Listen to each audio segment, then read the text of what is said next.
네, 안녕하십니까. 구독자 여러분들. 저는 상명대학교 화학에너지공학과의 강사 교수라고 합니다. 만나서 반갑습니다. 이번에 다룰 주제는 바로 글리포세이트 제초제인데요. 사실은 그동안 저한테 메일 등을 통해서 많은 분들이 좀 제보해 주셨던 내용입니다. 근데 제가 항상 다른 주제를 우선적으로 다루다 보니까 좀 우선순위에서 밀려서 이제야 좀 다루게 됐는데요. 더 이상 좀 미룰 수가 없을 때가 된 것 같습니다. 최근에 나온 연구 결과가 있는데 너무 충격적인 결과가 나왔거든요. 제가 사실 논문 보고는 잘 안 놀라거든요. 근데 이번에 나온 결과는 좀 저도 좀 많이 놀랐습니다. 그래서 그걸 좀 소개해 드리고 현재 어떤 상황까지 왔는지 좀 공유하는 시간을 좀 가져보려고 합니다. 뭐 화학 구조는 이렇게 생겼는데 뭐 참고하시면 되고요. 사실 우리가 농작물을 경작하다 보면 당연히 방해되는 이 식물들이 있잖아요. 그럼 대표적인 게 잡초죠. 그런 잡초를 제거하려면 특정 화학 물질을 쓰게 됩니다. 그때 이제 많이 쓰는 게 바로 글리포세이트 제초제고요. 이제 관련돼서 좀 말씀드리겠습니다. 최근에 논문이 나왔는데요. 여기 보시는 것처럼 2025년 6월호입니다. 지금 5월이잖아요. 그러니까 미리 공개된 거예요. 그러니까 정말 따끈따끈한 최근 논문이고요. 이태리 연구진이 연구를 했습니다. 연구 배경은 뭐냐면 이 연구진이 왜 연구를 했냐면 원래 뭐 이 글리포세이트 연구는 참 많이 됐었어요, 사실은. 그런데 이 연구진은 일단 이게 전 세계에서 가장 많이 사용되고 있다. 그리고 이게 효과가 너무 좋아요. 왜 많이 쓰이냐면 효과가 좋은 게 일단 값도 싼데 효과까지 좋으니까 이게 가장 많이 애용될 수밖에 없는 겁니다. 효과가 얼마나 좋냐면요. 정말 가리지 않고 다 죽입니다. 그러니까 가리는 게 없어요. 그냥 뿌려주면 식물들이 다 죽어버립니다. 그래서 이걸 저희는 그냥 전문적으로 비선택성 제초제라고 부릅니다. 자, 그런데 워낙 오랫동안 싸우다 보니까 또 이제 많은 연구되다 보니까 여기저기서 이제 잔류하고 있다는 게 보고가 됩니다. 당연히 여기저기 뿌리니까 이제 토양을 통해서 또 식물 뿌리를 통해서 뭐 올라 흡수되기도 하고, 그러니까 여기저기서 이제 잔류하고 있는 게 보고되다 보니까 우린 그런 걸 먹잖아요. 그러니까 우린 계속 지속적으로 만성적으로 계속 노출되고 있었던 거죠. 그거에 대한 우려는 계속 나왔었어요.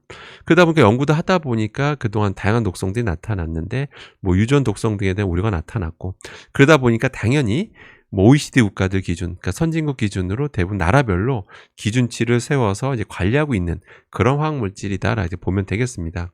자, 그런데 이 연구진은 뭐에 관심을 가졌냐면 나름 기준을 세워서 관리하고 있지만 과연 그 안전하다고 말하는 그 기준치로 해도 정말 진짜 안전할까? 이게 또 정말 혹시 모든 독성들 다 연구된 게 제대로 된 게 아니니까 혹시 뭐 우리가 알지 못한 독성이 있는 건 아닌지 이제 그걸 분석한 거예요. 그래서 이 FSA라고 해서 유럽 식품안전청입니다. 사실은 유럽이 뭐 안전에 대해서 가장 엄격하다 보시면 됩니다. 뭐 미국, 한국보다 훨씬 더 엄격한데요. 여기서 ADI라고 나와 있는데 이게 뭐냐면 일일 섭취 허용량이에요. 그래서 여기 0.5로 나와 있죠. 여기 보시면 만약에 구독자님들께서 만약에 몸무게가 뭐 60kg이시다. 그럼 여기다 60 곱하시면 돼요. 곱하신 다음에 이 정도는 하루에 매일 노출돼도 평생 동안 노출돼도 뭐 괜찮다. 이렇게 보시면 됩니다. 자, 그런데 이 연구진은 이렇게 엄격한 기준의 양이라 하더라도 과연 혹시 생식 기능, 어떤 수컷의 생식 기능의 영향은 제대로 연구된 적이 없으니 한번 연구해 봐야겠다. 그렇게 해서 실험해 봤더니 뭐로 실험했냐면 이제 제브라피쉬라는 동물을 이용해서 이제 실험을 합니다.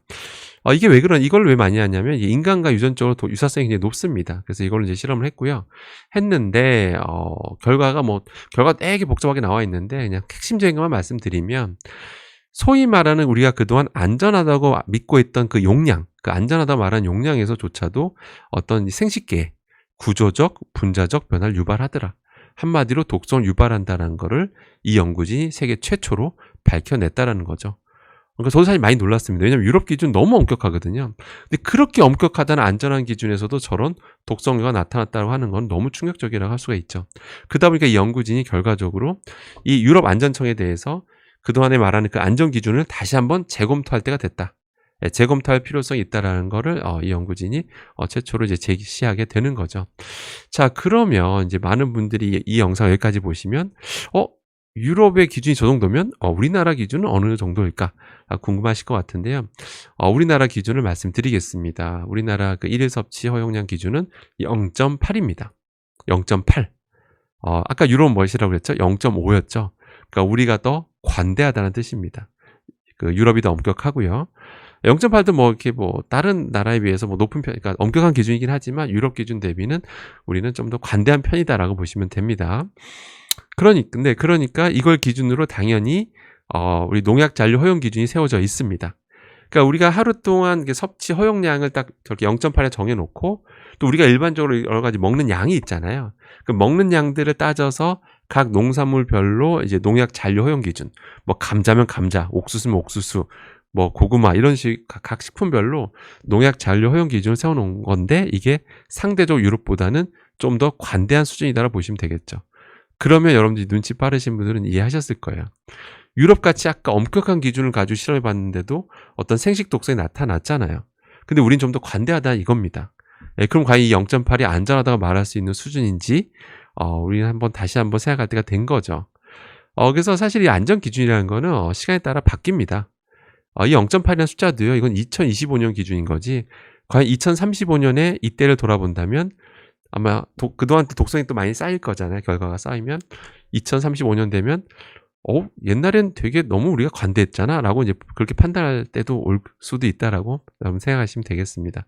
아무튼 이 이제 앞으로 독성이 계속 쌓이면 이 숫자는 바뀔 텐데 일단 이 0.8이라는 숫자도 이젠 다시 한번 좀 최대한 빠른 시일 내에 재검토할 때가 됐다라고 여러분들 생각하시면 될 것 같습니다.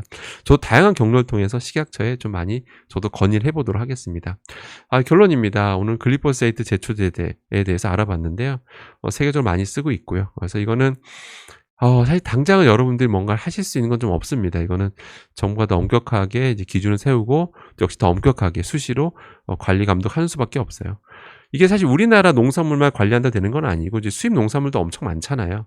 지금 이 순간에도 엄청난 농산물이 들어오고 있고 그게 아니면 좀 물가가 안정이 안 됩니다. 예, 물가 안정을 위해서라도 필요한 걸 수입하는 게 맞잖아요. 근데 거기에 대해서 좀 더 수시로 자주 검사해서 저런 어떤 기준치를 넘어서는 글리포세이트가 관찰되지 않도록 관리 감독을 철저히 하는 게 제일 중요할 것 같습니다. 그리고 아무튼 좀 오늘 충격적인 결과 좀 알려드렸는데요. 그래서 일단 우리 시민 여러분들께서도 기본적으로 이런 걸 좀 인식하고 계신 게 제일 중요하겠습니다. 그러니까 일단 시민들 여러분들 그 인식이 자꾸 빨리 바뀌어야 어떤 그 정부에서도 좀 더 발빠르게 움직이거든요. 예.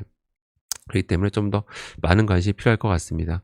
또 항상 이런 결과들을 보면 저는 왜 이렇게 저도 이렇게 주변 분들 보면 이제 이렇게 되게 연세 정말 많으신 분들이 계시거든요. 저도 제 주변에. 근데 이게 건강하게 사시는 분들 보면 진짜 뭐 당 수치든 뭐 암 검사라도 그렇고 뭐 이것저것 검사하면 다 이제 깨끗하게 나오신 분들 있잖아요. 연세가 80이 넘었는데도.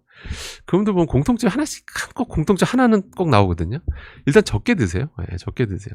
그러니까 이런 전 연구 결과들을 이렇게 뭐 하나둘씩 보다 보면 왜 적게 드신 분들이 건강하신지 이유를 알겠더라고요. 예, 그래서 항상 또 예전에 오키나와 장수천 분들도 이렇게 장수하셨던 비결이 소식이었잖아요. 그래서 예, 아무튼 왜 소식이 건강의 답인지 알게 되는 계기가 이런 연구 결과가 아닌가 싶습니다. 예, 저는 또 아무튼 다음에 또 새로운 주제 찾아뵙겠습니다. 항상 채널 후원해 주시고 성원해 주신 분들께 깊은 감사의 말씀을 드립니다. 이상입니다.